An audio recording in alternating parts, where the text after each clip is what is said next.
Hello. We wanted to walk today through a futures call from TradeSight that took place in our TradeSight Messenger on the ES on Friday, April 1st. No, this is not a April Fool's joke. Let's take a look at the ES throughout the session. I'm going to move it forward, show you what the session played out like using a combination of some of our proprietary support and resistance levels, the pivot series, and the opening level, and some other tools that we use, and let you see how a trade set up this afternoon. Now, today was Friday. This was the first day of the week where the market traded good volume again. It's been very light earlier in the week, probably because of end of quarter window dressing. So we got a big gap up here in the market, as you can see. The ES jumped up to the 1330 area after closing down near 1322.50. So we got our initial move up in the morning, and as the day progressed, we sort of came back in. Now, the first key to look at here, this red line is what we call our upper break level. It's a Gann level that we use as support and resistance. And the dashed black line that you see here, that's what's called the 50% retracement gap from the close of the prior day, so Thursday, right here, to the open of today, which is right up here. Okay, so halfway in between those, smack dab in the middle, is this dashed black line. And as you see, the initial pullback in the morning, which was pretty strong, we found support right on that 50% gap retracement level, and in fact never got to close below our red break line, which is a Gann level. We got a little bounce off of that, and by the end of the first hour's play, we were actually hitting new highs for the day, but having not yet filled the gap. Now, keep in mind, 80% of gaps will fill the same day, so we still have an expectation that there's a decent chance that if the market rolls over, that gap's going to fill. But so far, we've only made it half of the way back. Now, the line that you see right here, this is the opening level of the day. This starts out red because we're underneath it, but as we get back above it, it turns green.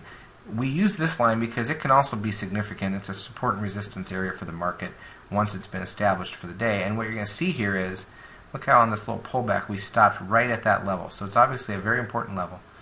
And we head forward again, and now we start to head back up.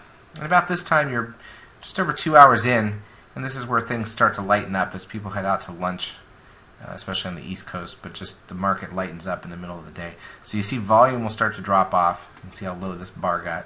And we did sweep the highs again, and then this is the lunchtime activity. Now, we have our seeker tool, and basically what this does is it's a bar counting mechanism that gives us an idea of when key turning points in the market might occur based on a 9-bar count. And what you can see here is after in the middle of lunch, we came down, and we had a 9-bar move down that terminates when this box ends, the box that you see drawn around, so right here. And you can see when that happens, again, we came down very close to the opening level of the session, that's this green line, and we got the end of this energy move.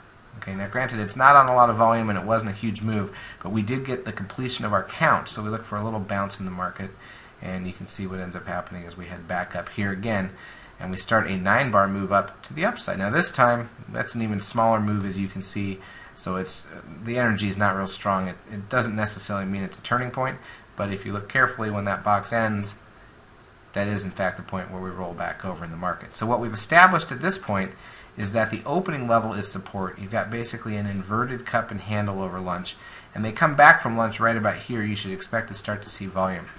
We're still looking at the possibility that if we head down, the gap fill could occur or something near it, which is way down here. So we set up a short call in our TradeSight Messenger for our subscribers, telling them to go short under the 1330 line, which is this support line, which was also the opening level. And that trade triggered right here on this bar. You can see we went short. Now let's see how this plays out. Okay, big move down. We took a partial on that move. Keeps going, keeps going. Look how the upper break level, this red line, becomes the first bounce point on that move down. Stopped right on it to the tick. Paused for one 5-minute bar, and then in the next 5-minute bar broke even lower. This is what's called the pivot level, and the value area high and low are the light blue lines. So we're trying to head back in towards the gap fill. Now once again, we still have, you can see here, a new count, this one with a lot more energy. 9 bars down we got on this count, and that sort of leads us to believe that potentially that's the end of the move. So even though we didn't quite fill the gap, it's a significant move. You can make good money on that move. And there's the end of the box right there.